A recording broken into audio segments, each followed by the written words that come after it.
ಈ ಕಾರ್ಯಕ್ರಮದ ಪ್ರಾಯೋಜಕರು A Shankar Shetty and sons, KR circle, Mysuru.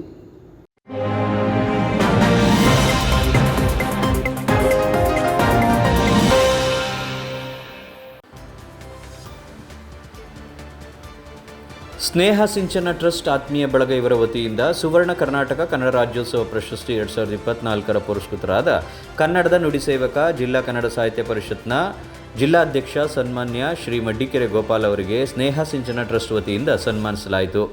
ಇದೇ ಸಂದರ್ಭದಲ್ಲಿ ಮೈಸೂರು ಜಿಲ್ಲಾ ಪತ್ರಕರ್ತರ ಸಂಘದ ಅಧ್ಯಕ್ಷ ಕೆ. ದೀಪಕ್, ಹಿರಿಯ ಸಮಾಜ ಸೇವಕರಾದ ಡಾಕ್ಟರ್ ಕೆ. ರಘುರಾಮ್ ವಾಜಪೇಯಿ,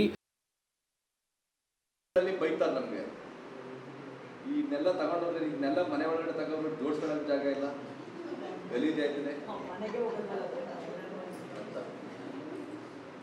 ಜೊತೆಗೆ ಇವತ್ತು ಒಂದು ಅಂದ್ರೆ ಏನು, ಯಾಕೆ ಈ ಮಾತನ್ನ ಹೇಳ್ತಾ ಇದ್ದೀನಿ ಅಂದ್ರೆ, ನೀವು ಪ್ರಶಸ್ತಿಗೂ ಅರ್ಹರಿದ್ದೀರಿ, ಗೌರವಕ್ಕೂ ಅರ್ಹರಿದ್ದೀರಿ. ಮತ್ತೆ ಮೇಡಮ್ ಕೈಲಿ ಇಷ್ಟು ದಿನ ನೀವು ಬಯಸ್ಕೊಂಡಿದ್ದೀರಲ್ಲ, ಅದಕ್ಕೆ ಮೇಡಮ್ನ ಸಮಾಧಾನ ಮಾಡೋಕ್ಕೋಸ್ಕರ ಅವ್ರನ್ನ ನಿಮ್ಮ ಪಕ್ಕ ಕೂರಿಸಿ ಇದೆಲ್ಲ ಟ್ರಿಕ್ಸ್ಗಳು ಇರಲ್ಲ, ನಿಮ್ಮೆಲ್ಲ ಸೇರ್ಕೊಂಡು ಟ್ರಿಕ್ಸು. ಯಾಕಂದ್ರೆ ಯಾವಾಗಲೂ ಮನೇಲಿ ಬೀದಿಲೇ ನಿಂತಿರ್ತಾರೆ, ಮನೇಲೇ ಇರ್ತಾರೆ, ಮನೆಗೆ ಬರಲ್ಲ, ಬೇಗ ಮನೇಲಿ ಇರಲ್ಲ, ಕೆಲಸ ಮಾಡಲ್ಲ ಅಂತ ಅವರು ನಿಮ್ಗೆ ಚೆನ್ನಾಗಿ ಬೈದಿದ್ದಾರೆ ಇಷ್ಟು ವರ್ಷ. ಈಗ ಅದನ್ನೆಲ್ಲ ಸಮಾಧಾನ ಪಡಿಸ್ಕೊಡ್ಲಿಕ್ಕೆ ಹೀಗೆ ಜೊತೆಲಿ ಕರ್ಕೊಂಡು ಬರ್ತಾ ಇದ್ದೀರಿ ಅಂತ ನಮಗೆ ಅರ್ಥ ಆಗಿದೆ. ಹಾಗಾಗಿ ಮೇಡಮ್, ಹಾಗಾಗಿ ತುಂಬಾ ಸಂತೋಷ ಆಗುತ್ತೆ. ಕುವೆಂಪು ಒಂದು ಮಾತನ್ನ ಹೇಳಿದ್ದಾರೆ, ಕನ್ನಡಕ್ಕಾಗಿ ಕೈ ಎತ್ತು ನಿನ್ನ ಕೈ ಕಲ್ಪ ವೃಕ್ಷವಾಗುತ್ತೆ ಅಂತ ಹೇಳಿ. ಕನ್ನಡಕ್ಕಾಗಿ ಧ್ವನಿ ಎತ್ತು ಅಲ್ಲಿ ಪಾಂಚಜನ್ಯ ಮಾಡುತ್ತೆ ಅಂತ ಹೇಳ್ತಾರೆ. ಬಹುಶಃ ಕನ್ನಡಿಗರಾಗಿ ನಾವು ಕನ್ನಡದ ಕೆಲಸವನ್ನ ತುಂಬಾ ಅಚ್ಚುಕಟ್ಟಾಗಿ ಮಾಡ್ಕೊಂಡು ಬಂದಿದ್ವಿ. ನನಗಂತೂ ಒಬ್ಬ ಪತ್ರಕರ್ತನಾಗಿ ಕನ್ನಡ ಭಾಷೆ ನನಗೆ ಅನ್ನವನ್ನ ಕೊಟ್ಟಿದೆ, ಬದುಕನ್ನ ಕೊಟ್ಟಿದೆ. ಸ್ವಾಭಿಮಾನದಿಂದ ನನ್ನ ಜೀವನವನ್ನು ಕಟ್ಕೊಳ್ಳಲಿಕ್ಕೆ ಕನ್ನಡ ಭಾಷೆ ನನಗೆ ನೆರವಾಗಿದೆ. ಅದೇ ರೀತಿ ಕರ್ನಾಟಕದಲ್ಲಿರುವ ಎಲ್ಲ ಕನ್ನಡಿಗರಿಗೂ ಕೂಡ ನಮ್ಮ ಭಾಷೆ ಉಸಿರಾಗಿದೆ ಅಂತ ಹೇಳಿ ನಾನು ಹೇಳಲಿಕ್ಕೆ ಬಯಸ್ತೇನೆ. ಅಂತಹ ಒಂದು ಪ್ರಾಚೀನ ಭಾಷೆಯ ಉಳಿಸುವ ನಿಟ್ಟಿನಲ್ಲಿ ಕನ್ನಡ ಸಾಹಿತ್ಯ ಪರಿಷತ್ ಆಗಿರ್ಬೋದು, ಕನ್ನಡ ಪರ ಸಂಘಟನೆಗಳಾಗಿರ್ಬೋದು, ಕನ್ನಡ ಪರ ಹೋರಾಟಗಾರರಾಗಿರ್ಬೋದು, ಸಾಹಿತಿಗಳಾಗಿರ್ಬೋದು, ಕವಿಗಳಾಗಿರ್ಬೋದು, ಲೇಖಕರಾಗಿರ್ಬೋದು, ಪತ್ರಕರ್ತರಾಗಿರ್ಬೋದು, ಇವರೆಲ್ಲರ ಕೊಡುಗೆ ಇದೆ. ಯಾಕೆ ಅಂತ ಹೇಳಿದ್ರೆ, ಭಾರತದಂತ ವಿಶಿಷ್ಟ ಮತ್ತೆ ಅನೇಕ ವೈರುಧ್ಯಗಳಿರುವಂಥ ದೇಶದಲ್ಲಿ ಹಲವು ಧರ್ಮ, ಹಲವು ಭಾಷೆ, ಹಲವು ವರ್ಗ, ಹಲವು ಜಾತಿ ಮತ್ತೆ ಪಂಗಡ, ಬಹು ಸಂಸ್ಕೃತಿಯ ಈ ದೇಶದಲ್ಲಿ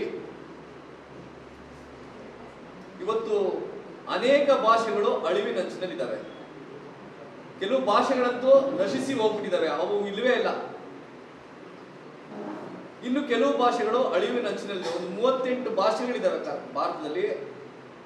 ಅದರಲ್ಲಿ ಅನೇಕ ಭಾಷೆಗಳು ಅಳಿವಿನಂಚಿನಲ್ಲಿದ್ದಾವೆ, ಮತ್ತೆ ಇನ್ನು ಕೆಲವು ಭಾಷೆಗಳು ನಶಿಸಿ ಹೋಗಿದ್ದಾವೆ. ಆದ್ರೆ ಆ ರೀತಿಯ ನಶಿಸಿ ಹೋದಂತ ಭಾಷೆಗಳ ಸಾಲಿಗೆ ಮುಂದೊಂದು ದಿನ ಎಲ್ಲಿ ನಮ್ಮ ಕನ್ನಡವೂ ಸೇರ್ಬಿಡುತ್ತಪ್ಪ ಅನ್ನೋದು ಆತಂಕವೂ ಕೂಡ ನಮಗಿದೆ. ಆದ್ರೆ ಅಂತ ಒಂದು ಪ್ರಯತ್ನಗಳು ಕೂಡ ನಡೆದಿದೆ. ಅದಕ್ಕೆ ಹಿಂದಿ ಏರುವಂತ ಒಂದು ಪ್ರಕ್ರಿಯೆ ಕೂಡ ಅದಾಗಿರ್ಬೋದು. ಹಿಂದಿಯನ್ನ ಏರುವಂತ ಪ್ರಕ್ರಿಯೆ ಕೂಡ ಪ್ರಾದೇಶಿಕ ಭಾಷೆಗಳ ಅಸ್ತಿತ್ವವನ್ನ ಬುಡಮೇಲು ಮಾಡುವಂತ ಅವು ಕೂಡ ಒಂದು ಪ್ರಯತ್ನವೇ ಅಂತ ಹೇಳಿ ನಾವು ಭಾವಿಸ್ತೇವೆ. ಇಂಥ ಒಂದು ಸಂದಿಗ್ಧ ಕಾಲದಲ್ಲಿ ಕನ್ನಡ ಭಾಷೆಯನ್ನ ಉಳಿಸ್ಲಿಕ್ಕೆ, ಕನ್ನಡ ಭಾಷೆಯನ್ನ ಬೆಳೆಸಲಿಕ್ಕೆ ಮತ್ತೆ ಬಳಸಲಿಕ್ಕೆ ಪೂರಕವಾದಂತಹ ಕಾರ್ಯಕ್ರಮಗಳನ್ನು ರೂಪಿಸಿಕೊಂಡು, ಸಾಹಿತ್ಯದ ಕೆಲಸ ಮಾಡಿಕೊಂಡು, ಪುಸ್ತಕಗಳನ್ನ ಪ್ರಕಟಣೆ ಮಾಡಿಕೊಂಡು ಹಿರಿಯ ಸಾಹಿತಿಗಳನ್ನ ಗುರುತಿಸುವಂಥದ್ದು ಇದೆಯಲ್ಲ. ಮೇಡಮ್ ಮಾತಾಡ್ತಾ ಇದ್ರು, ಸಾವಿರಾರು ಕಾರ್ಯಕ್ರಮಗಳನ್ನ ನಿಯೋಜನೆ ಮಾಡಿದ್ದಾರೆ. ನಾನು ಮಡ್ಡಿಕೆರೆ ಗೋಪಾಲ್ ಅವ್ರನ್ನ ಒಬ್ಬ ಪತ್ರಕರ್ತನಾಗಿ ಒಂದು 20-25 ವರ್ಷಗಳಿಂದ ಅವ್ರನ್ನ ನಾನು ನೋಡ್ತಾ ಇದ್ದೀನಿ. ಪತ್ರಿಕೋದ್ಯಮಕ್ಕೆ ಬಂದು ಒಂದು 28 ವರ್ಷ ಆಗಿದೆ ನನಗೆ. ಅವರು ಸದಾ, ನಾನು ತುಂಬಾ ಸಂದರ್ಭದಲ್ಲಿ ನಾನು ತಾಲೂಕು ಪ್ರವಾಸಗಳನ್ನ ಮಾಡ್ಬೇಕಾದ್ರೆ ಯಾವ್ದಾದ್ರು ಒಂದು ತಾಲೂಕಿನಲ್ಲಿ ಇವ್ರು ನನ್ಗೆ ಸಿಗ್ತಾರೆ. ಯಾವ್ದೋ ಒಂದು ಹೋಟೆಲ್ ಕುತ್ಕೊಂಡು 4 ಜನರ ಹತ್ರ ಮಾತಾಡ್ತಾ ಇರ್ತಾರೆ. ಯಾವ್ದಾದ್ರು ಒಂದು ಹಳ್ಳಿಗೆ ಹೋದ್ರೆ ಹಳ್ಳಿನಲ್ಲಿ ಸಿಗ್ತಾರೆ. ಯಾವುದೋ ಒಂದು ಕಾರ್ಯಕ್ರಮಕ್ಕೆ ಹೋಗಿದ್ರೆ ಆ ಕಾರ್ಯಕ್ರಮಕ್ಕೆ ಬಂದಿರ್ತಾರೆ. ಅದು ಮುಖ್ಯ ಅತಿಥಿನೇ ಆಗಿರ್ಬೇಕು ಅಂತೇನಿಲ್ಲ, ಪ್ರೇಕ್ಷಕರಾಗಿ ಬಂದಿರ್ತಾರೆ. ಇನ್ನೆಲ್ಲ ಒಂದು ಅದು 4 ಜನ ಸೇರಿರಲಿ 40 ಜನ ಸೇರಿರಲಿ 4